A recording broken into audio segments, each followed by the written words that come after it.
인사이트, 김재우 기자 등목 커플이란 목적지나 방향이 같은 사람들이 한 대의 승용차에 같이 타고 다니는 것을 말한다. 같은 직장에 다니는 동료나 같은 학교 친구처럼 가까운 사이에 커플을 하는 경우가 많다.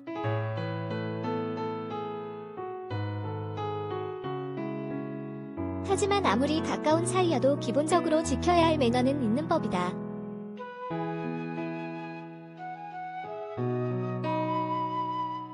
운전해주는 사람에게 커피 한 잔을 산다든지 기름값을 대신 내주는 것처럼 운전하는 수고에 대해 고마움을 표할 필요가 있다. 그렇지 않으면 아무리 대가를 바라고 시작한 게 아니어도 기분이 상하기 마련이다.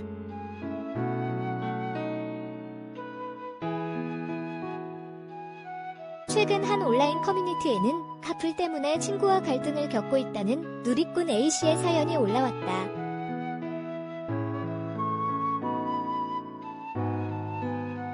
A씨는 등교할 때마다 같은 학교에 다니는 친구의 차를 얻어 타고 다니고 있다. 마침 친구 집에서 학교로 가는 길에 A씨의 집이 위치하고 있어서다.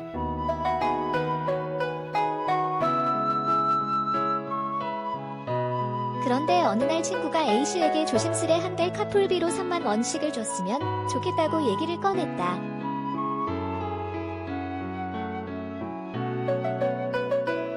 갑작스런 커플비 요구에 기분이 상한 A씨는 거절했다. 친구가 커플비를 너무 비싸게 받으려 한다는 생각도 들었다.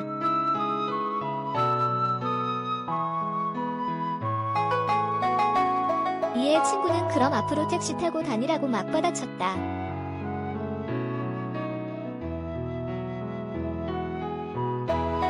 A씨도 지지 않았다. 그는 어차피 학교 가는 방향인데 친구한테 돈을 뜯으려고 하느냐. 더러워서 택시 타고 다니겠다고 쏘아붙였다.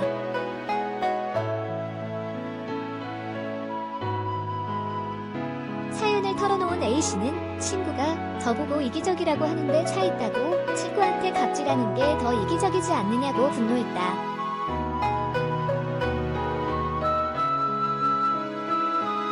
그러나 누리꾼들의 의견은 달랐다. 다수의 누리꾼들은 A씨가 아는 친구의 편을 들었다.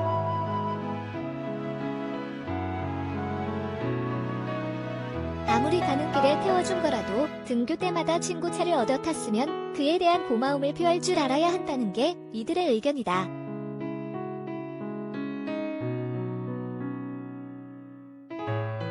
주유비를 대신 내주지는 못할 망정 커피 한 잔, 밥 한 끼라도 사는 게 기본 매너라는 지적이 나왔다.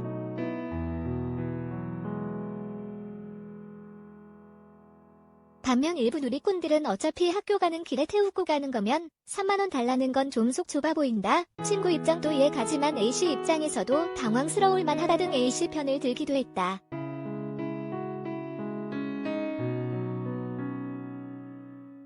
한편 커플을 자주 이용하는 이들 사이에서는 한 달에 한 번은 주유비 대신 내주기 혹은 주유비 전달하기, 시간 약속 꼭 지키기 등이 기본 매너로 꼽힌다.